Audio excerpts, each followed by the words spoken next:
Assalamualaikum warahmatullahi wabarakatuh. Perkenalkan, nama saya Salsa Dilusnah dengan NIM 2304-2340. Baiklah, pada kali ini saya ingin membahas materi dari mata kuliah pengantaran pemerintahan, materi ke-10 tentang ketepatan dalam menjelaskan konsep birokrasi. Dengan dosen pengaku Ibu Dr. Nora Eka Putri, SIP, MSI. Baiklah, materi ini kita akan membahas konsep dan birokrasi di Indonesia. Di awal ini kita akan membahas tentang pengertian birokrasi. Birokrasi ialah suatu konsep yang mengacu pada hierarki, wewenang rasional, dan terstruktur dengan baik yang beroperasi berdasarkan undang-undang atau aturan tertulis. Hal ini menuntut kompetensi atau kualifikasi teknis yang tinggi dari pejabat birokrasi, namun juga tidak fleksibel dalam menghadapi perubahan. Kedua, itu ada ciri utama birokrasi. Itu ada pertama, yaitu ada hukum yang beroperasi berdasarkan undang-undang atau aturan tertulis yang bersifat umum atau abstrak. Kedua, itu hierarki, yang punya hierarki kewenangan yang jelas dan terorganisir. Setiap pejabat birokrasi mempunyai wewenang mengawasi dan mengendalikan pejabat di bawahnya, serta bertanggung jawab kepada pejabat di atasnya. Ketiga, itu ada kompetensi, yang menuntut kompetensi atau kualifikasi teknis yang tinggi dari pejabat birokrasi. Kompetensi ini diperoleh melalui pendidikan formal, pelatihan, atau pengalaman kerja dan menjadi dasar dalam merekrut, mempromosikan, atau memberhentikan pejabat birokrasi.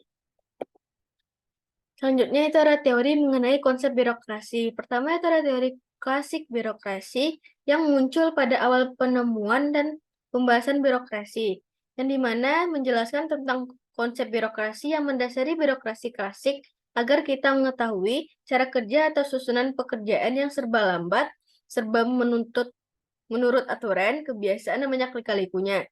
Kedua itu ada teori Max Weber yang menjelaskan tentang birokrasi ini sebagai organisasi sosial, inefisiensi organisasi, dan birokrasi sebagai sistem yang terlalu formal. Ketiga, itu ada teori good governance, di mana menjelaskan tentang pembaharuan sistem birokrasi pemerintahan, pembaharuan kelembagaan pemerintahan, pembaharuan manajemen pemerintahan, perilaku aparatur birokrasi pemerintahan, pengembangan lingkungan, dan esensi strategi birokrasi pemerintahan. Selanjutnya, kita akan membahas birokrasi yang ideal.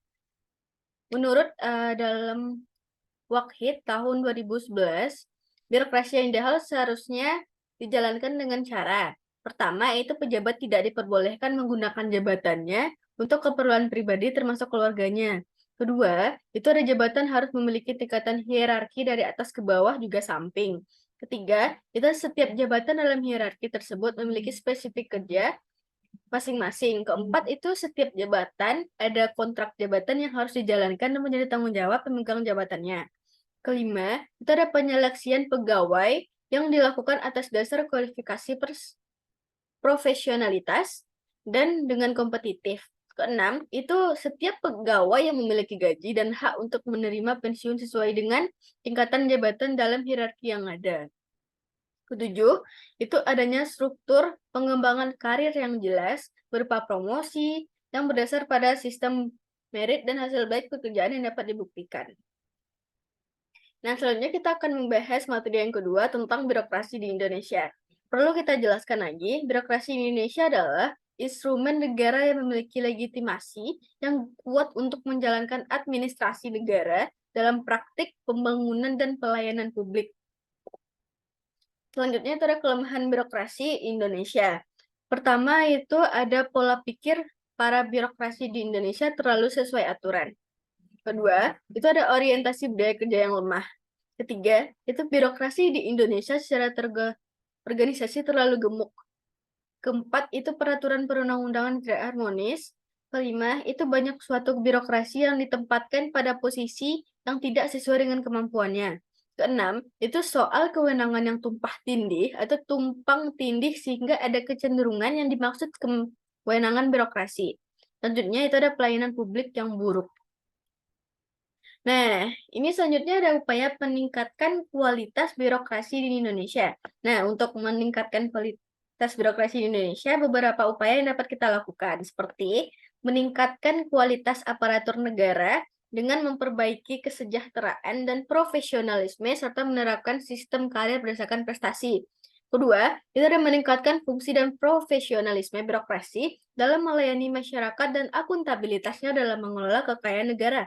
Ketiga, itu ada pemerataan pelaksanaan birokrasi di seluruh Indonesia.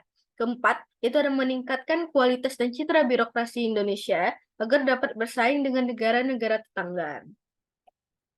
Nah, sekian dari saya, itu materi yang dapat saya sampaikan. Apabila ada kesalahan mohon dimaafkan. Assalamualaikum warahmatullahi wabarakatuh.